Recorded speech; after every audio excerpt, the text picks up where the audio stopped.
আসসালামু আলাইকুম। সবাই কেমন আছেন? আলহামদুলিল্লাহ, আমরা তো ভালো আছি। তো আজকে আমি একটা রেসিপি নিয়ে আসলাম। রেসিপিটা হলো আলু আলু সিম আর হলো শালগম আর টমেটো। এটা দিয়ে আমি একটা নিরামিষ পাকাবো। মানে আমাদের দেশের জিনিসটা পাকায় বরিশাল অঞ্চলে, তাই ভাবলাম আপনাদের সাথে শেয়ার করি।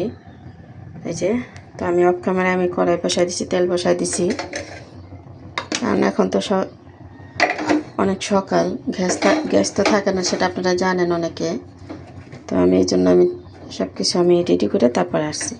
তো দিয়ে দিলাম পেঁয়াজ। পেঁয়াজটা লাল হোক। পেঁয়াজটা লাল হয়ে গেছে,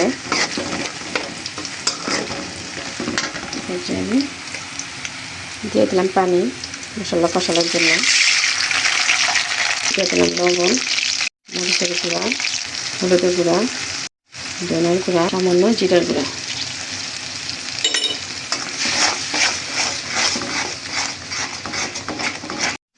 দিয়ে দিলাম কাঁচামরিচ।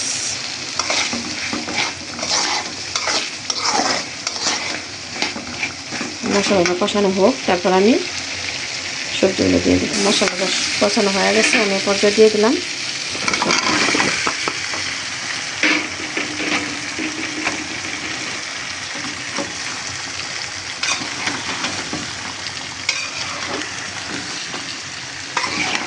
অনেকে ভাবতে পারেন যে এটা সবজি, এটা আবার দেখানো কী হলো, কিন্তু আমি যেভাবে পাকাবো ওইভাবে আপনারা পাকায় দেখবেন। কোনো মাছ দিব না, শুক্তো দিব না, শুধু নিরামিষ। নিরামিষে কোনো পানি রাখবো না আমি, হালকা ঝোল তরকারি এভাবে আমাদের দেশে পাক করে। তো ভাবলাম আপনাদের সাথে শেয়ার করে আপনারাও খাওয়া দেখবেন, ইনশাল্লাহ দেখবেন স্বাদ লাগবে। আমি আদা বাটাটা ফ্রিজে টানলাম, তারপরে দিলাম, এই যে দিয়ে দিলাম আদা বাটা।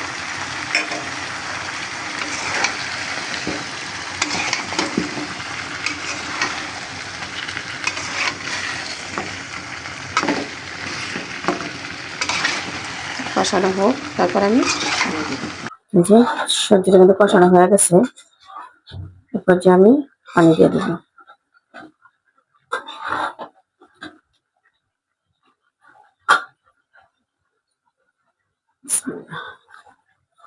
দিয়ে দিলাম পানি।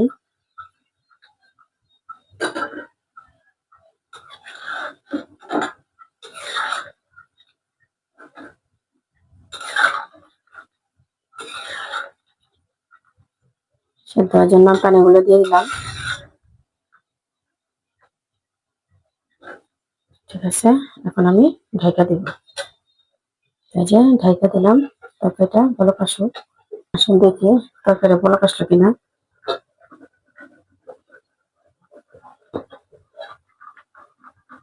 বলক এসে পড়ছে।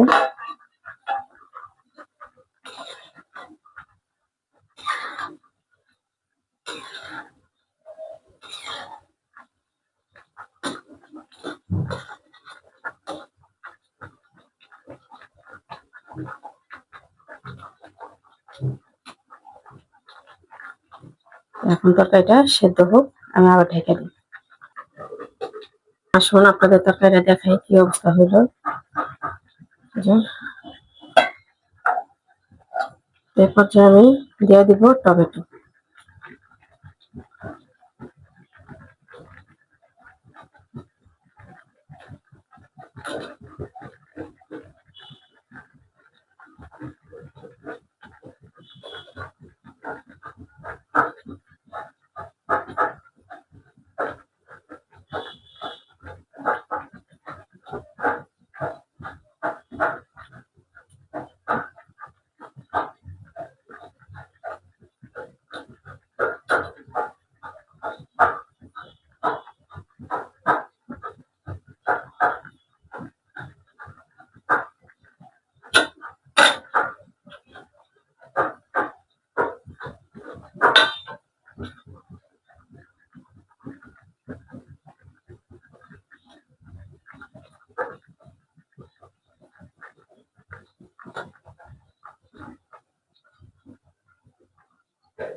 এরপর যে আমি আবার ঢেকে দিব।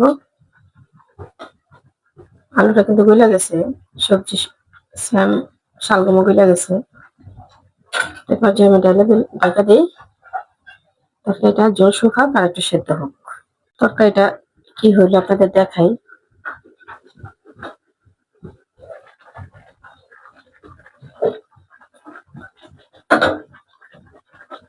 লবণ লাগবে, লবণ দিয়ে দিই।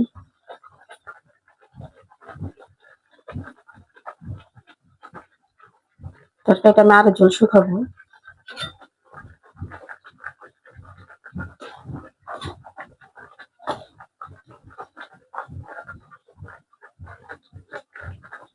এর উপরে আমি আরো পরে ধনিয়া পাতা দেবো, পানিটা আরেকটু শুকাইলে। ঠিক আছে, আমি ঢেকে দিলাম আর পানি শুকাক।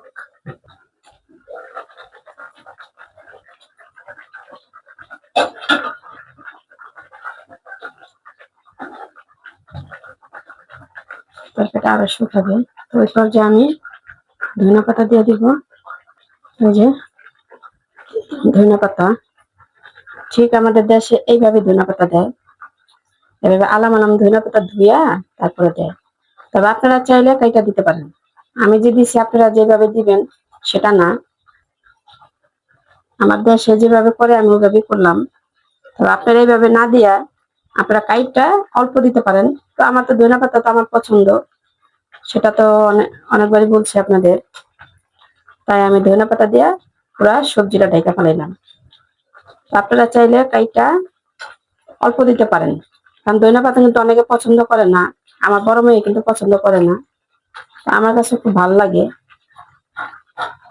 তো এইভাবে আমার খুব পছন্দের একটা তরকারি।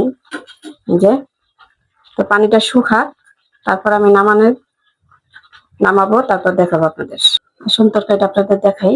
তরকারিটা মনে হয়ে গেছে। হয়ে গেছে, আমি একটু জল রাখবো, কারণ এখন তো ভোরবেলা, অনেক ভোর। এটা কিন্তু রাত্রে আবার জাল দিতে হবে, রাত্রে আবার গরম করতে হবে, তাই এতটুকু ঝোল আমি রাখবো। তবে আমাদের দেশে কিন্তু ঝোল রাখে না, আরো শুকায় ফেলায়। তো আমি আর শুকাবো না, কারণ দেশে লাকড়ি চুলার পাক নষ্ট হয় না। একবেলা রান্ধেও দুই বেলা হয়তো 3 বেলা খায় এরকম। তো তরকারিটা রাঁধতে রাঁধতে আপনাদের সাথে একটা কথা শেয়ার করি। আমার এক ভাবি এই তরকারি পাক করছে, তো আমি বেড়াতে গেছিলাম। তারপর আমার ভাবিকে জিজ্ঞেস করলাম, ভাবি কি পাক করছেন? ভাবি কইলো শ্যাম আলু ভাজি, মানে বরিশালের ভাষায় যেভাবে বলে ওইভাবে বলছে ভাজি। তা আমি ভাবলাম যে আমি বেড়াতে গেছিলাম তার বাসায়, খেয়ে তো রাত্রে আমি খাবো। তো এখন আমারে এই তরকারি দিছে শ্যাম আলু, এটা অনেক মজা হয়েছে তরকারিটা, ওটা দিছে। তা আমি চিন্তা করলাম, ভাবি কইলো শ্যাম আলু ভাজি, আমার এটা দিল কে? তো এখন খাওয়া দাওয়া শেষ করলাম, খাইলাম, ভালোই লাগলো তরকারি, অনেক স্বাদ লাগলো, কারণ নতুন তরকারি, আবার মনে করেন লাকড়ির চুলার পাক, সেই স্বাদ হয়েছে। তো খাওয়া দাওয়ার পরে আমি জিজ্ঞাসা করলাম, ভাবি আপনি বললেন শ্যাম আলু ভাজি, তা আমারে দিলেন নাকি? তো বরিশালের বাসায় আমার একটা গালি দিয়ে কইলো যে এইটাই তো ওইটা। আমি কি এইটাই তো ওইটা? তা আমি তো মনে করছি আপনি ভাজি করছেন। না, মানে ওইটাও খারাপ ভাষাই বলছে, মানে ননদের ওইটা যা বলে সেটা হয়তো যারা বরিশালের ভিডিও আমরা দেখে তারা বুঝবে। তো এখন এটা বলা যাবে না, ওটা নাই বলি। বললে হয়তো আপনারা বলবেন আল্লাহ এটা কি বলে, আমি ওটা নাই বলি। ওটা নন্দেদের বলে ভাবিরা। তো এই হলো কথা। তো যদি আমার তরকারিটা যদি রেসিপিটা যদি ভালো লাগে, আপনারা একবার হলো ট্রাই করেন। এটা কিন্তু সেই স্বাদ, মানে পোলাও বলেন, মুরগি বলেন, যাই বলেন, ওইটার সাথে কিন্তু এটা কিছু না, এটা সেই স্বাদ হয়। তো আপনারা একবার হলো ট্রাই করে দেখবেন। আর ধনিয়া পাতাটা অনেকে খান না, ওই ধনিয়া পাতাটা আপনি স্কিপ করতে পারেন। তো আপনারা একবার হলো এটা ট্রাই করে দেখবেন, আরো ভাজা ভাজা করবেন, দেখবেন স্বাদ হবে ইনশাল্লাহ, খায় দেখবেন। তার ভিডিওটা আমি বাড়াইলাম না আজকে, অনেক বকবক করলাম, কিছু মনে করবেন না। তো আজকে আমি এই পর্যন্তই। তো সামনে আর একটা রেসিপি নিয়ে আসবো। তবে সবাই ভালো থাকবেন, সুস্থ থাকবেন। আল্লাহ হাফিজ।